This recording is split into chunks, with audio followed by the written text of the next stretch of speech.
Hello everyone, welcome to the course on Electrical and Electronics Engineering Lab, EE355. We are discussing experiment number 5, that is open circuit and short circuit test on single phase transformer. The primary aim of this experiment is to conduct open circuit and short circuit test on a single phase transformer. These are the apparatus required: ammeter, voltmeter and wattmeter എല്ലാത്തിൻ്റെയും specifications കൃത്യമായിട്ട് തന്നിട്ടുണ്ട്. Okay, ഈ മെഷീനിലാണ് ഞാൻ എന്ത് ചെയ്യുന്നത്, open circuit അല്ലെങ്കിൽ short circuit test conduct ചെയ്യുന്നത്. 3 kVA ഉള്ള 120/440 volt 50 hertz single phase transformer. Open circuit അല്ലെങ്കിൽ ഷോർട്ട് സർക്യൂട്ട് ടെസ്റ്റ് നമ്മൾ ട്രാൻസ്ഫോമറിൽ ചെയ്യുന്നത് അതിൻ്റെ ഇക്വാലന്റ് സർക്യൂട്ട് പാരാമീറ്റേഴ്സ് കണ്ടുപിടിക്കാൻ വേണ്ടിയിട്ടാണ്. ഓക്കെ, അതായത് നമുക്ക് ഷോർട്ട് സർക്യൂട്ട് ടെസ്റ്റ് നടത്തിയാൽ കോപ്പർ ലോസ് കിട്ടും, നമ്മുടെ കോർ ലോസ് കിട്ടണമെങ്കിൽ ഓപ്പൺ സർക്യൂട്ട് ടെസ്റ്റ് കിട്ടും. രണ്ടിനെയും വാട്ട് മീറ്റർ റീഡിങ് ഡയറക്റ്റ് തരുന്നത് കോപ്പർ ലോസും കോർ ലോസും ആയിരിക്കും. അതിനകത്ത് നിന്ന് എങ്ങനെ നമുക്ക് ഇക്വാലന്റ് സർക്യൂട്ട് പാരാമീറ്റേഴ്സ് ഡിറൈവ് ചെയ്യാമെന്നുള്ള കാര്യമാണ് നമ്മൾ കൃത്യമായിട്ട് അറിയേണ്ടത്. ഓക്കെ, ഒ സി ടെസ്റ്റിൽ നിന്ന് നമുക്ക് എന്ത് കിട്ടും? W0 V0 I0 cos ∅0 എന്നാണ്. W0 എന്നുള്ളത് ആ വാട്ട് മീറ്റർ റീഡിങ് ആയിരിക്കും. അതിനകത്ത് നമുക്ക് cos ∅0 കണ്ടുപിടിക്കാം. ഓക്കെ, cos ∅0 കണ്ടുപിടിച്ചാൽ അതിനകത്ത് sin ∅0 കണ്ടുപിടിക്കാം. sin ∅0 കണ്ടുപിടിച്ചാൽ നമുക്ക് എന്ത് കണ്ടുപിടിക്കാം? എഡി കറന്റ് കമ്പോണൻറ്റും മാഗ്നറ്റൈസിങ് കമ്പോണൻറ്റും I0 cos ∅0 I0 sin ∅0 രണ്ടിൻ്റെയും വാല്യൂ കണ്ടുപിടിക്കാം. ഓക്കെ, അതുകൂടാതെ ഷോർട്ട് സർക്യൂട്ട് ടെസ്റ്റിൽ നിന്നും നമുക്ക് എന്ത് കിട്ടും? RO2 ZO2 എന്നീ വാല്യൂസ് കിട്ടും. അതിനകത്ത് നമുക്ക് XO2ൻ്റെ വാല്യൂ ഡിറൈവ് ചെയ്യാൻ പറ്റും. സോ നമുക്ക് എഫിഷ്യൻസിയും റെഗുലേഷനും കണ്ടുപിടിക്കാം ഈ പാരാമീറ്റേഴ്സ് ഒക്കെ ഉപയോഗിച്ചിട്ട്. ഇതിൽ നിന്നും എന്തും വരയ്ക്കാൻ പറ്റും, ഇക്വാലന്റ് സർക്യൂട്ടും വരയ്ക്കാൻ പറ്റും. ഇതാണ് സർക്യൂട്ട് കണക്ഷൻ എന്ന് പറയുന്നത്. പ്രൊസീജിയർ പറയുകയാണെങ്കിൽ first we have to make connections as per the circuit diagram. Then HV side എന്ന് പറയുന്നത് ഓപ്പൺ സർക്യൂട്ട് ചെയ്യുക. ആദ്യത്തെ ഓപ്പൺ സർക്യൂട്ട് ടെസ്റ്റ് ആണ്. സോ HV സൈഡ് ഓപ്പൺ ചെയ്യുക. എന്നിട്ട് എന്ത് ചെയ്യുക? ഓട്ടോ ട്രാൻസ്ഫോമർ മിനിമം പൊസിഷനിൽ വെക്കുക. എന്നിട്ട് എന്ത് ചെയ്യണം? AC സപ്ലൈ ഓൺ ആക്കണം. ദെൻ ഓട്ടോ ട്രാൻസ്ഫോമർ അഡ്ജസ്റ്റ് ചെയ്തിട്ട് റേറ്റഡ് വോൾട്ടേജ് LV സൈഡിൽ കൊടുക്കുക. എന്നിട്ട് ബാക്കിയുള്ള മീറ്റർ റീഡിങ്സ് എല്ലാം നോട്ട് ചെയ്യുക. ഓക്കെ, ഷോർട്ട് സർക്യൂട്ട് ടെസ്റ്റ് ആണെങ്കിൽ സെയിം തന്നെയാണ്. മാറ്റം എന്ന് പറയുന്നത് ആദ്യം നമ്മൾ ചെയ്യുക ഇതുപോലുള്ള കണക്ഷൻസ് ഡയഗ്രാം ഉപയോഗിച്ചുള്ള കണക്ഷൻസ് കംപ്ലീറ്റ് ചെയ്യുക.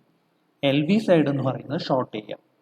എന്നിട്ട് എന്ത് ചെയ്യുക? ഓട്ടോ ട്രാൻസ്ഫോമർ മിനിമം പൊസിഷനിൽ വെച്ചിട്ട് AC സപ്ലൈ ഓൺ ആക്കി കൊടുക്കുക.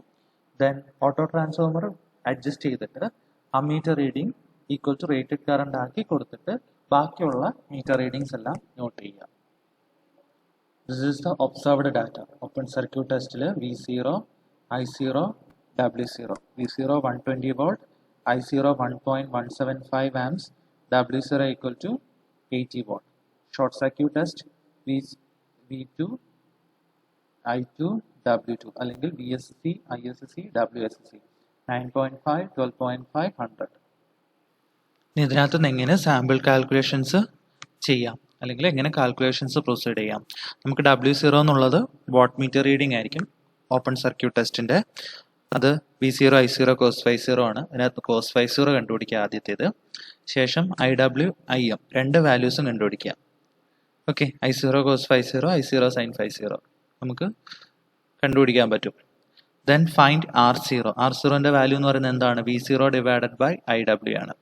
Find X0 V0 divided by IM എന്നാണ്. After you have to find the value of transformation ratio by the equation K is equal to V0 divided by V1. Next, core loss resistance referred to high voltage side R0 dash എന്ന് പറയുന്നത് K നമുക്ക് already കിട്ടിക്കഴിഞ്ഞു. So R0 divided by K square. Then magnetizing reactance referred to HV side X0 dash എന്ന് പറയുന്നത് X0 by K square. So R0 by K squareും X0 by K squareും X0 ഡാഷും R0 ഡാഷും കണ്ടുപിടിക്കുക. Okay, full load copper rose WSC നമുക്കറിയാം already. VSC നമുക്ക് കിട്ടി, ISC നമുക്ക് കിട്ടി. So R01ൻ്റെ value എന്ന് പറയുന്നത് WSC divided by ISC square ആണ്. Z01ൻ്റെ value VSC divided by ISC ആണ്. അതിനകത്ത് നിന്ന് കണ്ടുപിടിക്കാം X01ൻ്റെ വാല്യൂ കണ്ടുപിടിക്കാം Z01 square minus R01 whole root. Next effective resistance referred to LV side R02 എന്ന് പറയുന്നത് K square R01 Then effective leakage reactance referred to LV side X02 എന്ന് പറയുന്നത് K square X01. So we can draw the equivalent circuit referred to HV side R01 X01 എന്നാണ് series element, branch element R0 ഡാഷും X0 ഡാഷും. Values substitute ചെയ്തിട്ട് കിട്ടിയ values ഇവിടെ ഇട്ട് കൊടുക്കുക. Equivalent circuit refer to LV side എന്ന് പറയുമ്പോൾ R2 X02 R0 X0 ഈ വാല്യൂസ് നമ്മൾ ഓൾറെഡി കണ്ടുപിടിച്ചിട്ടുണ്ട് മുകളിൽ. ഓക്കെ, അടുത്ത ഘട്ടം എന്ന് പറയുന്നത് we have to find the value of efficiency of a transformer at x fraction of load and power factor cos phi. അതായത് ഒരു എക്സ് ഫ്രാക്ഷൻ ഓഫ് ലോഡിലും ഒരു ഗിവൺ പവർ ഫാക്ടറിലും we have to find the value of efficiency. P out into 100 divided by P out plus W0 plus X square WSC എന്നാണ് എഫിഷ്യൻസിയുടെ equation. Output പവറിന്റെ equation നമ്മൾ എന്ത് ചെയ്യുക, ഓരോ എക്സ് ഫ്രാക്ഷനിലും ഓരോ പവർ ഫാക്ടറിലും കണ്ടുപിടിക്കുക. Okay, x into KVA into cos 5 into 1000 divided by x KVA into cos 5 1000 same plus x square WSC. അതിൻ്റെ ടാബ്ലർ കോളം ആണ് പറഞ്ഞിരിക്കുന്നത്. സോ UPF-ലും 0.8 ലാഗിങ്ങിലും രണ്ടിലുമാണ് നമ്മൾ വരയ്ക്കുന്നത്. Okay, so fraction of load 0, 20, 40, 60, 80, 100 എന്നിങ്ങനെ മാറ്റി മാറ്റി എടുക്കുക. ഓക്കെ, പെർസെൻറ്റേജിലാണ്, എക്സ് പെർസെൻറ്റേജ് എന്നാണ് പറയുന്നത്. അതിന് കറസ്പോണ്ടിങ് ആയിട്ടുള്ള ഔട്ട്പുട്ട് പവർ കണ്ടുപിടിക്കുക. കോർ ലോസ് എന്ന് പറയുന്നത് നമുക്ക് കിട്ടിയ വാല്യൂ തന്നെയാണ്, അതായത് W0 എന്ന് പറയുന്ന വാല്യൂ. Copper loss x square WSC എന്ന് പറയുന്ന ഇക്വേഷൻ ഉപയോഗിച്ച് കണ്ടുപിടിക്കാം. അതിൽ നിന്നും ഇൻപുട്ട് പവർ കണ്ടുപിടിക്കാം. നമുക്ക് എന്ത് കണ്ടുപിടിക്കാൻ പറ്റും, ഔട്ട്പുട്ട് കണ്ടുപിടിക്കാം. ഇവിടെ എടുക്കുക, കോസ് 5യുടെ വാല്യൂ 1 ആണ്. ഓക്കെ, എക്സിൻ്റെ വാല്യൂ 0 ഇട്ട് കൊടുക്കുക, കോസ് 5ൻ്റെ വാല്യൂ 1 ഇട്ട് കൊടുക്കുക, ഇത് കണ്ടുപിടിക്കുക. എക്സിൻ്റെ വാല്യൂ 20 ഇട്ട് കൊടുക്കുക, കോസ് 5ൻ്റെ വാല്യൂ 1 ഇട്ട് കൊടുക്കുക, ഈ സെറ്റ് ഓഫ് വാല്യൂ കണ്ടുപിടിക്കുക. അങ്ങനെ UPF-ൽ ഒരു 0, 20, 40, 60, 80, 100 വെച്ചിട്ട് നമ്മൾ എന്ത് ചെയ്യുക, എഫിഷ്യൻസി മാറി മാറി എടുക്കുക. ഇതുപോലെ പവർ ഫാക്ടർ മാറ്റിയിട്ടിട്ട് 0.8 ലാഗിങ്ങിലും കണ്ടുപിടിക്കുക. അങ്ങനെ എഫിഷ്യൻസി നമ്മൾ കണ്ടുപിടിക്കും.